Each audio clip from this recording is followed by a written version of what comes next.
All right, our next speaker is going to be Brian Mccarthy. He's going to do a presentation on the long-awaited South Hartford Storage and Conveyance Tunnel. His presentation is going long and deep and to control CSO and SSOs. Brian's worked with clients in planning and executing large capital infrastructure programs as a leader in the firm's program and construction management practices. A professional engineer and project management professional, he has over 25 years experience in managing environmental infrastructure projects and programs. Brian is active in the Construction Management Association of America and is chair of the National Professional Development Committee and is a member of the Standards and Practices Committee and the CMAAA Foundation Board of Directors. He's earned a BS and MS and a master's degree in civil and environmental engineering and has an MBA in finance. Since 2008, Brian has been a key member of the program management team working to advance the MDC's Clean Water Project. Working as an extension of the district staff, he is broadly engaged in programmed activities, including planning, program controls, stakeholder meetings, contractor development, and design and construction management. A focal role is project manager for the design of the Hartford Conveyance and Storage Tunnel, which is the topic of today's presentation. Thank you so much, Brian, and you can take it away. Thank you, Tom, and it's a pleasure to be here. Appreciate the invitation. I thought I'd start off, I was at a CMAA event earlier this week, and there was safety is always a topic there, and I had noticed a couple of people tripping a little bit here, so I took note of that and made note there. But this is a National Construction Safety Week, so I urge you to keep safety in the forefront at all times, and particularly for the owners and the authorities in the audience, consider what you're doing to advocate safety, particularly in construction on your own properties. Thinking is changing. It's not just put it all on the contractor anymore. It's time for us all to be a little bit more proactive. Everybody deserves to go home in one piece at the end of the day. So there's the safety moment. Today I'm going to talk about a few different things. I'm not going to get too deep into the weeds on technical aspects of the projects. It's a very long project, and I think that sometime over the next 6 years or so, there'll be other opportunities to learn some more about some of the equipment that will be going in at the pump station piece of the project, and there'll probably be some opportunities for those who are brave enough to go down a couple of 100 feet underground and take a tour of the tunnel and the construction. So we're not going anywhere anytime soon. So I want to touch a little bit on the background, the team that's been working on the project, and then these next topics are really what I think are some kind of unique things or unique aspects of this project that you might not see on some smaller projects, in terms of how do we decide the tunnel alignment, the geotech investigation, which was pretty extensive and very interesting as well, the robust risk management approach that we've been taking, how we package the contracts. George mentioned earlier about the subsequent contracts that are coming out after the tunnel, the decisions on how we broke things apart, I think is informative. We certainly needed a lot of right-of-way easements and some property acquisition there. Permitting wasn't too bad, but still some hurdles to jump through there.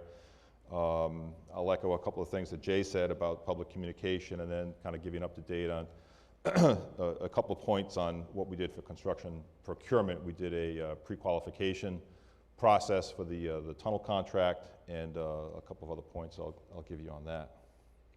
And then hopefully there's some time in here for some Q&A as well, and there's some other people here who might be able to help me out with that. So a little bit of background. Many of you are probably familiar with the Clean Water Project for the Metropolitan District. In a nutshell, it's basically about CSO and SSO controlled. Nitrogen is lumped in there as well, the overall umbrella. But the overall objective for CSOs in Hartford is a 1-year level of control, with the exception that there's a couple of areas that require complete elimination, and one of those figures prominently into the tunnel.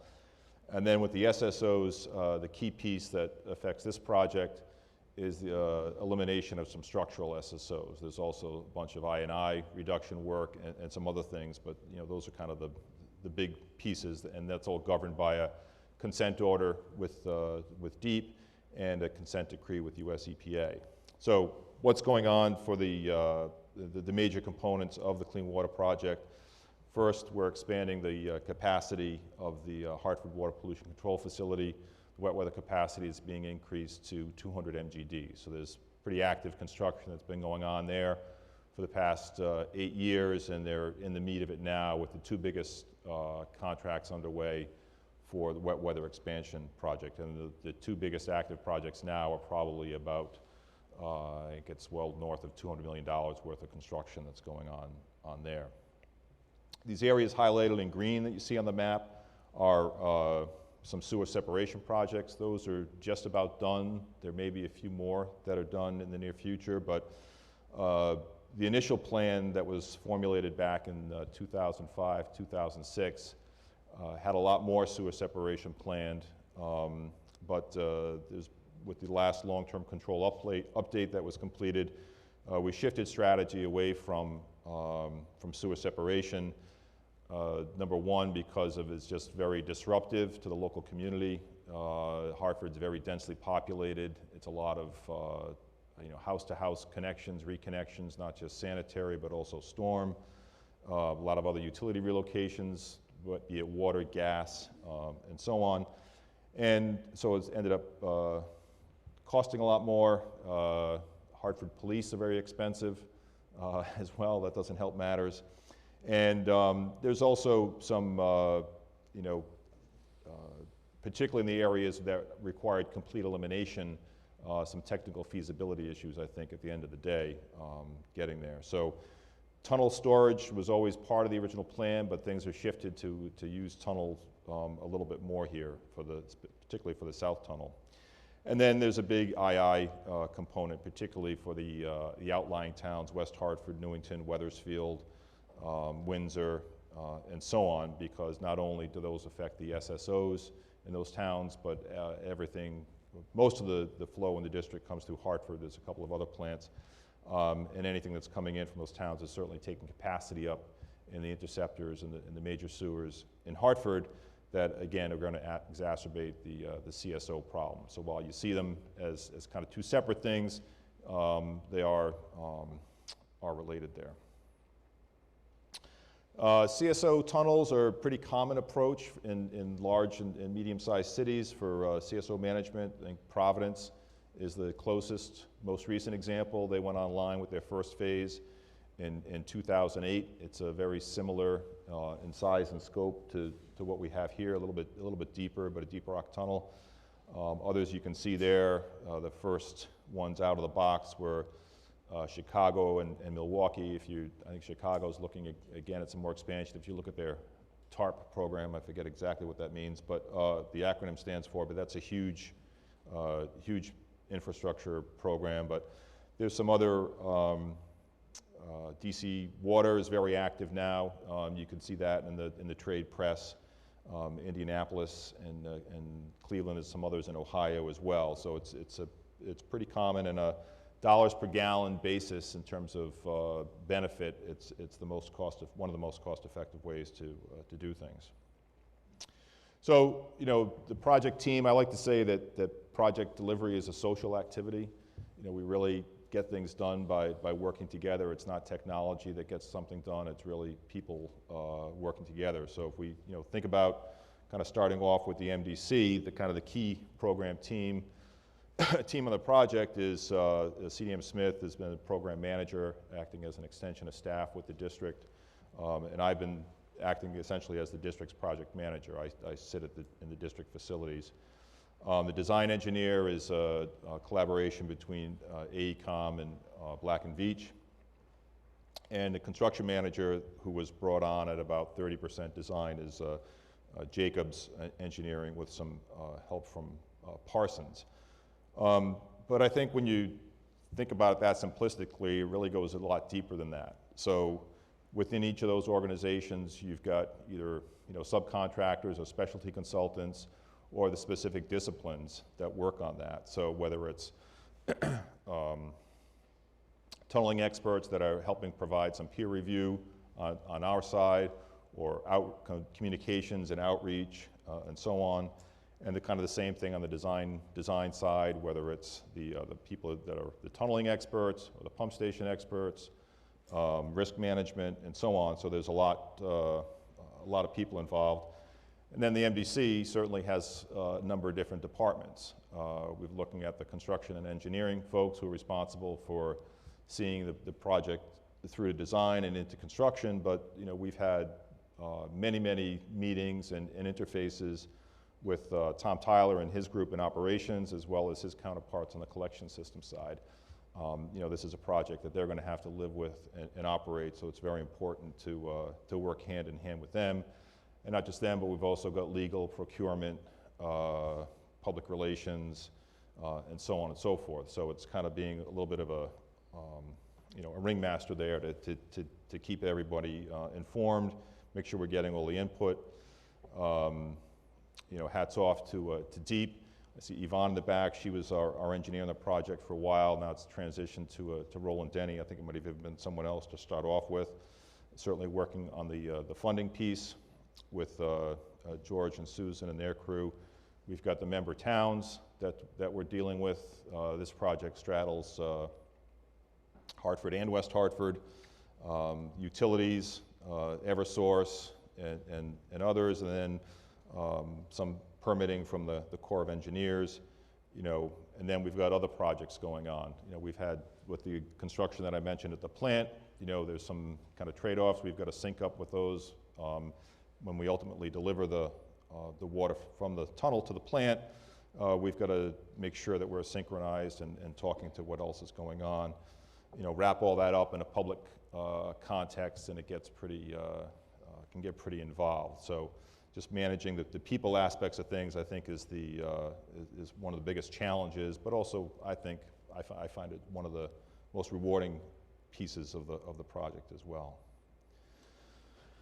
So what do we need to do? How do we decide on the tunnel alignment? It's really a game of connect the dots. If you look at these yellow circles here on the map, this is a map of southern part of Hartford. The yellow lines are the town boundaries between Hartford on the north and Weathersfield on the south, and then West Hartford and Newington. You can see Weathersfield Cove in the lower right-hand corner there. So the yellow dots represent the current CSO overflow locations, the major ones. And the spine on the right-hand side is Franklin Avenue, if you're familiar with Hartford. The one kind of immediately to the west of that is Maple Ave. And then the yellow circles over on the left, there's actually more than 2 overflows there, but just for simplicity, I put them there. That's over as you get closer to the West Hartford border and the Park River, South Branch of the Park River. And the red dots are structural SSOs. And so there's 3 different regulatory requirements for these dots. In the Franklin Avenue area, those contribute to Weathersfield Cove, and we're required to completely eliminate those overflows there. So those put different design considerations on there in terms of the storms that we need to capture, sizing those facilities. The yellow dots closer to West Hartford are part of the 1-year level of control environment. And then there's a different storm and frequency that we're looking at for the SSO. So that's a bit of a challenge there, and that again kind of goes back to the coordination. The CDM Smith modeling staff are the ones that maintain the overall hydraulic model for the system. So there's a lot of interaction between the AECOM design team and our modeling team, and we really worked hard to let those people kind of talk one-on-one and not get a lot of siloing there. So how do we figure out how to connect the dots? What's the best way to do that? We looked at a number of different alignments. And this goes back to, I think, the 2012 time frame, and kind of broke things down into these different categories that we looked at the alignments on. Obviously cost was a big thing, but impacts to the community and public safety were also a big concern. We looked at probably well over a dozen. I think there were about 7 or so that were shortlisted that we looked at for different reasons. And You know, some of this is governed by what we understood of the geology at the time. You know, we had some inkling of what was going to be feasible and what wasn't, but we needed to do some more investigation to confirm some things. The one that looks a little, you can kind of see a general overall, you know, trend there. The one that's in white was actually a route that tried to stay under public right-of-way as much as possible. You know, that's, when I talk about easements, I'll touch on that a little bit more, just because the layout of the streets made it near impossible to stay completely under public right-of-way on this. The alignment that we ultimately chose is shown here, and so, you know, part of the balance there is we can't drive the tunnel to every single location. It's a balance between, you know, where we can bring the tunnel and these green lines here that we're calling consolidation conduits. So it's a balance of evaluating the cost and feasibility of these different routes and what we can pick up. The last one over on the two SSOs dots over on the left-hand side, we only really need to pick up one of those hydraulically. We'll provide enough relief in the system that we can close the other one.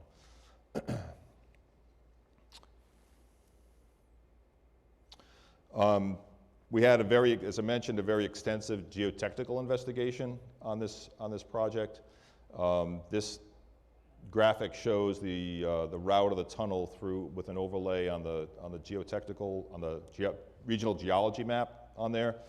And the rock that we're going through is primarily the Portland Arcos Formation. It's brownstone. You can kind of think of it that way. It's mostly a sandstone and siltstone, sedimentary rocks. And that kind of, we're in that formation on both most of the eastern part of the alignment as well as the western side.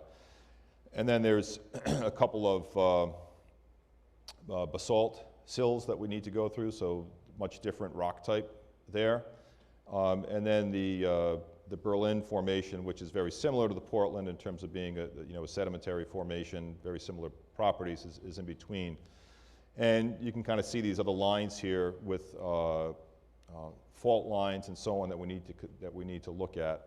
So there's a couple of things that we're trying to figure out here with the investigation. Here's a kind of an idealized profile here. Number one, where are we going to be transitioning through the different rock types so that we can look at that from a both design and construction perspective. If you interesting on the on the western side over here, where you see the bedrock dips down, it's important that we want to stay completely within bedrock. It makes for a lot easier tunneling, a lot less risky. We don't want to get into a situation where we're coming out of rock into soil. So we needed to confirm that that bedrock valley over there is shallow enough that we can go under it safely, and balance that against, we didn't want to go too deep at the pump station because we wanted to, if we went much deeper than where we are now, we would have had to go to two-stage pumping, which would have increased both capital and operating costs. So that was a constraint that we were looking at there. One of the other issues is the overlying soils. You can see this clay areas at the surface, this varved glacial clays in Hartford. If you've ever had to work with those, they are very difficult, very weak.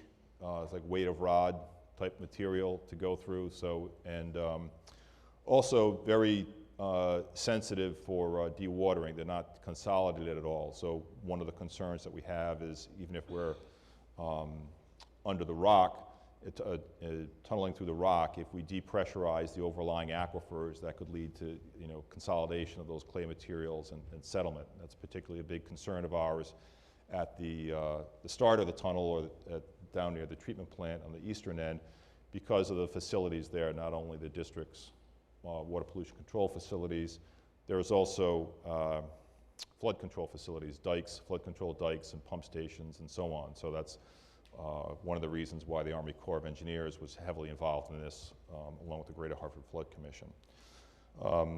So not only just the rock, then we're also looking at the soil as well for those conduit routes, all part of a comprehensive investigation.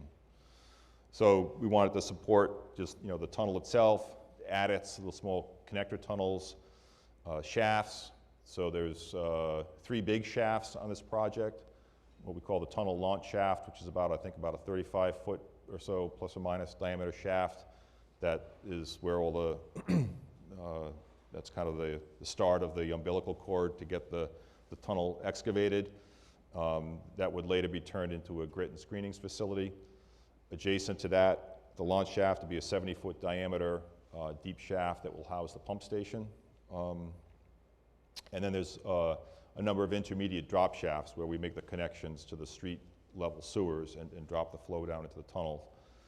We also have those, the consolidation conduits, and then the pump station itself and all the structures that'll go along with that. So we want to look at all the rock and soil, the physical properties, strength, hardness, abrasivity, so on and so forth. The structure, the geologic structure is important from looking, not only helping you interpret kind of what you're going to have and trying to fill in between your boreholes, but that has impact on tunneling. The faults are a big issue. These faults aren't active, they're old faults, but what happens during the faulting process is that the rock quality deteriorates. You can get soil-like conditions. Also, potentially, that's a place where you can get a lot of water coming in, and that affects, again, the tunneling. And then again, environmental. So primarily on the soil side, what do we have to deal with? But then also looking at the rock. Are there any naturally occurring metals in the rock matrix that may have an impact on what it can be used for secondary reuse once it's excavated? Back in 2009, there was some preliminary design work that was done, so there was a little bit of information to go on there. And then starting in 2012, there was a kind of a limited program that was really geared towards helping us evaluate those alignments that I showed you earlier, proving that we had enough rock cover on the western end of the alignment, as an example, and a couple of other spots. And then really in depth back in from 2013 and 2014 with a little bit of spillover into 2015. We didn't really do too much last year, but that was just kind of finishing it up. We did 67 deep borings in the tunnel corridor. I think that translates into an average of about 350-foot spacing. A number of shallow borings to support the shaft and pump station construction. In the clays, particularly some cone penetrometer tests, put in a lot of wells and piezometers and are collecting data on those on an ongoing basis. Certainly a huge number of packer tests and slug tests in the rock zones. Borehole geophysics to look at, which is, for the most part, use an acoustic televiewer, and it basically maps the fractures and structure within the borehole. And then obviously some surface geophysics, which helped us decide where to put certain boreholes, and also to try to help us look at top of rock in some areas. And then a huge soil and rock testing program, both for physical parameters as well as environmental. A couple of photos here. The one on the top is just to kind of illustrate that this is a collaborative effort during the heat of the most active period of the investigation. We had monthly meetings, both with the designers, lead engineers, as well as the program managers and a couple of other peer reviewers, to go over what the findings were, bounce off the interpretation off each other. Do we need to change anything? So it was very fluid, a very good process. And then we were very fortunate in the lower, that warehouse space that you see there. We kind of call it core shed. It's not really a shed, but that's really the place where we were able to store all the cores. The geologists were able to work there to log and document and photograph. And it just, so happened that the district was renovating some space, and this bay was available to us to use this to support the project. And I think any of the tunnel geologists would be fortunate if they ever have such a nice place to work again as a core shed. But one of the things you're able to do is lay out the whole tunnel horizon, so that we went through our procurement process. The tunnel contractors, prospective bidders come in, they were able to see everything there. We've also had interest from the academic community, geologists who are interested in looking at any number of things, and they're very excited to have all that core available. I mean, you've got an extensive record of millions of years of geologic record there to be able to look at. And as an example, I think one of the most interesting ones, there was someone from Columbia University whose one of his interests is some volcanic episode millions and millions of years ago. And he's basically looking for about a half-inch thick layer of sediment somewhere. But he knows where in the sedimentary sequence to look based upon what he can see in other areas, and he was able to find that. And it's nothing that any of us saw because, you know, we weren't really looking for it, and it doesn't really stick out. But he's basically mapping that from all different areas around the Northeast. So they're very glad that we're here, and we're happy to help them. So kind of the couple of key areas of inquiry there are the faults, as I mentioned.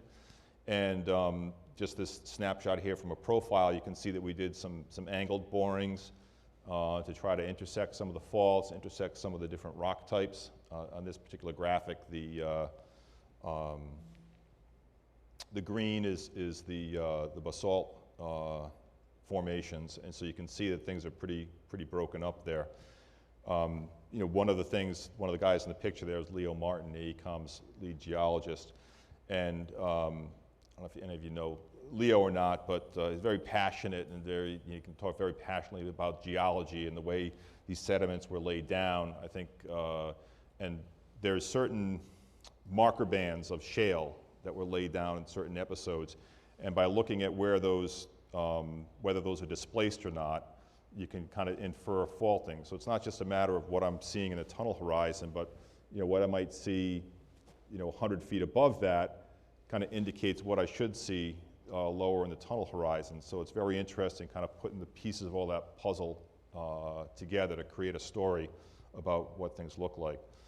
The second thing is water. It's probably a little bit difficult to see, but there's water shooting out of the top of that drill rig there from I think about 140 to 160 feet below ground, I think is where we hit it. It was our flowing artesian conditions in some sections of the tunnel horizon. So just being able to advance some of the tooling to continue the drill rig down, continue the drilling to where we wanted to go, and being able to do the geophysics was a challenge underneath that pressure. So that was a challenging piece of the investigation, but has, you know, huge implications for design of the tunnel and certainly construction. At the end of the day, the main work product, aside from, you know, binders this thick of boring logs and lab reports and so on, is a geotechnical baseline report. And if you've had a project where you've done that, you know the benefit of it, but it's, you know, pretty common for any kind of extensive project that's going to have any kind of extensive underground construction. It's basically a risk allocation tool at the end of the day. It tells the bidders, this is how we're defining the ground. You own everything that's, you know, within those baselines, within that definition, and we agree that if there's something that's outside that, that's a differing site condition, you know, the owner's on the hook for that. You know, so at the beginning of the job, the owner owns everything. If you want to say contractor, you own it all, you're putting a lot more risk on them, and then you're looking at potentially, you know, evaluating different bids that are coming in with wildly different interpretations of how much risk they're going to take on, which can lead to disputes later on. So the main things that we're looking at there are the rock types and characteristics, you know, how much sedimentary rock you're going to be going into, how much basalt, and those are things that no one really knows right now. We can infer based upon our boring program, but here's the reasonable assumptions, and that's what you can base your bid on. It's all apples to apples among the different bidders, and then when we get into the field and are trying to evaluate something that might be a little bit different, we've got something to go back on. So as an example, the table that's shown there is just kind of showing what percentage of the distribution of the type of rock, but we're also looking at water inflow, the faults, how many faults they're going through, what the length of the fault is, and what to anticipate in terms of the rock type there. We had a very structured risk management process that we started off early, right at the basis of design phase. And many of you, I'm sure, are familiar with kind of a basic process here of planning, identification, analysis, mitigation and response, and monitoring and control. And we had a number of risk workshops, and the kind of the key output of that is a risk register, which then becomes a living document of, okay, what are we doing to mitigate these risks? What's our plan? Are they still active? What do we need to do? So it's really a qualitative risk analysis where you're looking at likelihood and impact as a way to develop your strategy. So, for likelihood or probability, I like to use the word likelihood. Probability implies a little bit more accuracy, I guess, or quantitative aspect of things. So that's what we were using for our probability rating. And then our consequence rating, this is really where you kind of get into kind of the project and context-specific things. So the first thing we did was we broke things down into different categories. Financial, schedule, social, regulatory, health and safety, O&M, and environmental. And then for each one of those categories, defined, what's a low impact, or what's a low consequence, and what's a high. So being a project with a value in the hundreds of millions of dollars, as example, we had a pretty high threshold for what's a high impact on this project. And so an important piece, again, that's pretty context specific, but at least an important part of kind of deciding early on and getting agreement on how we're going to analyze these risks. So at the end of the day, you kind of go into a matrix, something like this, where you're ranking consequence and probability. And if you've got a high consequence, high probability event that ends up in the red zone, you want to do something about it. So that post some type of mitigation action, you're driving that down into the yellow or the white portion of the box. Here's an example of the risk register. I'm just going to zoom in a little bit, a couple times. So here's a particular risk that we had. The shaft area at the South Meadows area, adjacent to the pump station, floods due to a control gate failure in the system, which leads to public complaints and damage and so on and so forth. So we had a very structured approach to describing the risks. So it's very important to say that you have something that occurs caused by something else that describes a consequence, so that if you are kind of rigorous about how you do that, then that helps with your analysis as well. And AECOM's sub-consultant, Bob Goodfellow, was one of our designated British tunneling expert guys on the team.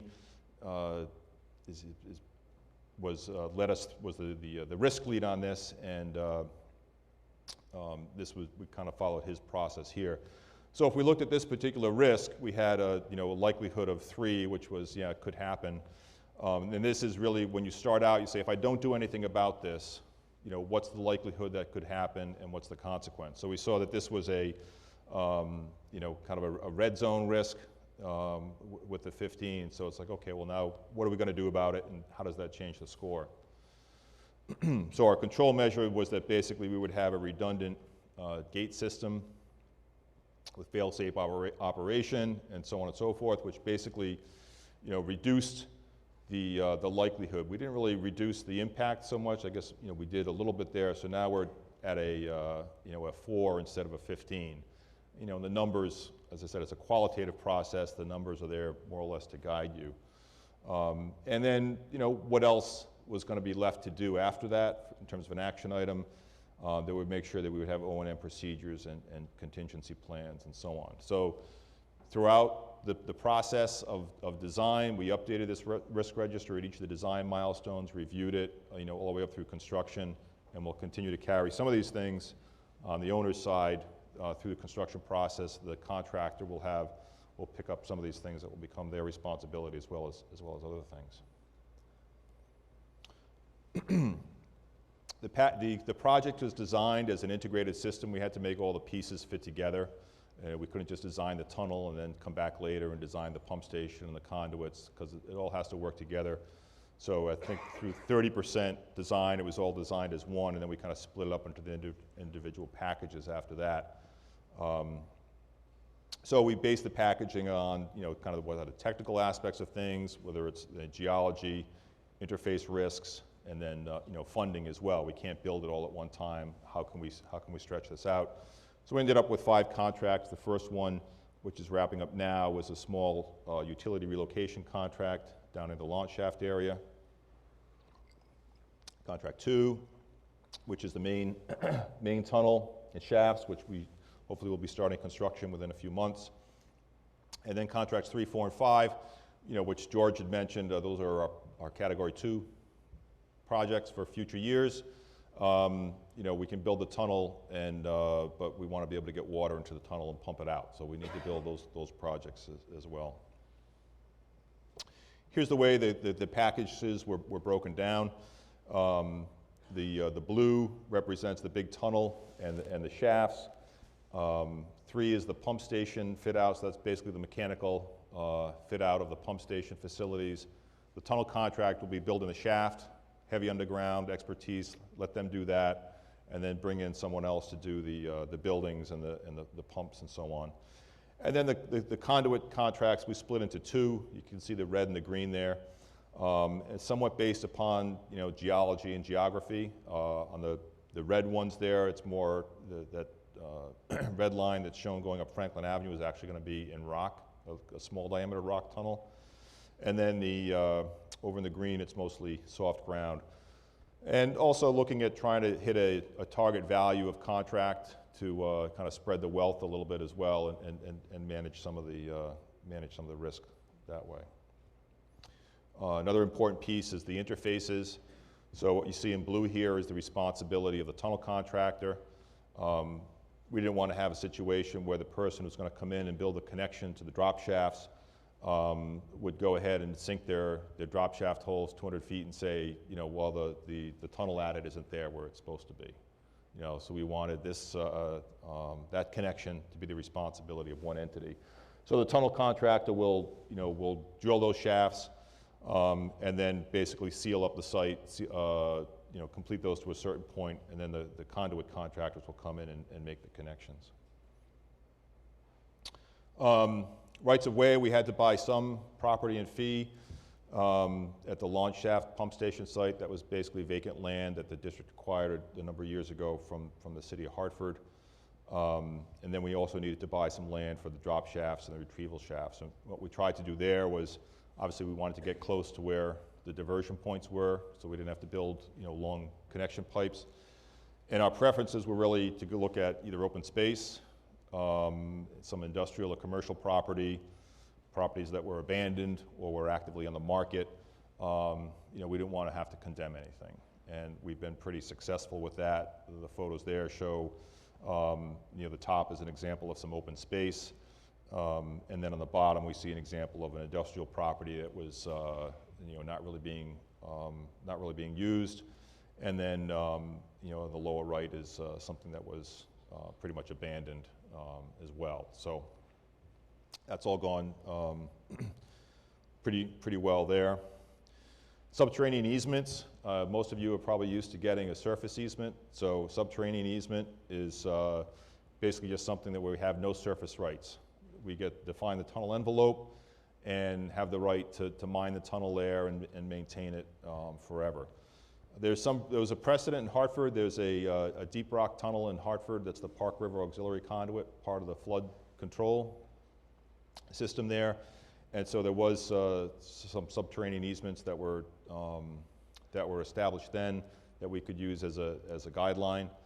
But appraisals found, and through studies that have been done across the country, there's not really any decrease in property value with these. We needed to get over 200 of subterranean easements through the different properties. This is kind of where I went when I showed you that alignment before, where we tried to stay under rights of way that we really couldn't do.